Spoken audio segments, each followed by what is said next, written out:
د امنیت شورا پخوانی ویاند لیکوال او ژورنالیست تواب غورځنګ څنګه ومړ؟ د ملي امنیت شورا پخوانی ویاند تکړه لیکوال او ژورنالیست تواب غورځنګ د زړه د ناروغۍ له امله نن په حق رسېدلی دی. اروخات تواب غورځنګ په وطن مین انسان او ځوان سیاستوال و. هغه په ملي مسایلو کې غوره دریځ درلود. د لر او بر د یووالي پلوی و او تل یې په هېواد کې د قومي تعصبونو او بدمرغیو په وړاندې مبارزه کړې وه. د معلوماتو له مخې تواب غورځنګ 3 ورځې مخکې د زړه د حملې له امله د کابل رایل روغتون کې بستر شوی و.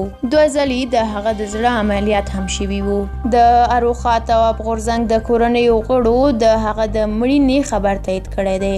اروخات تواب غورځنګ د جولای په لومړۍ نیټه په خپل فیسبوک کې لیکلي و چې وطن ډیر بد وضعیت کې دی. د قومي او سمتي نفاق برنامه د پردیو برنامه ده. د خدای جل جلاله او وطن په خاطر لومړیتوبونه تشخیص او وطن د ایران، روس او پاکستان له بدو نیتونو وژغورئ. په خپل یو بل پوسټ کې چې هغه د جون په 28مه نیټه کړی و، د کاظم خان شیدا لاندې شعر خپور کړی و.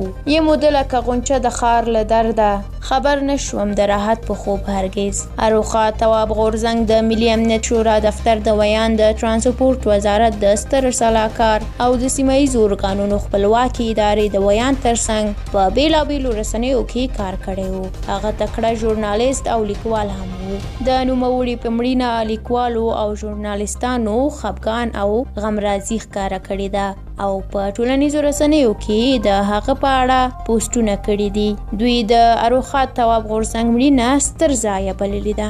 ډیره مننه له تاسو درنو لیدونکو چې دا ویډیو تر پایه ولیدله. که مو دا ویډیو خوښه شوې وي لایک کړئ. که د تواب غورځنګ د مړینې په اړه تاسو هم کوم نظر لرئ زموږ سره د کومنټ په برخه کې شریک کړئ. تر بلې ویډیو ښه وخت ولرئ.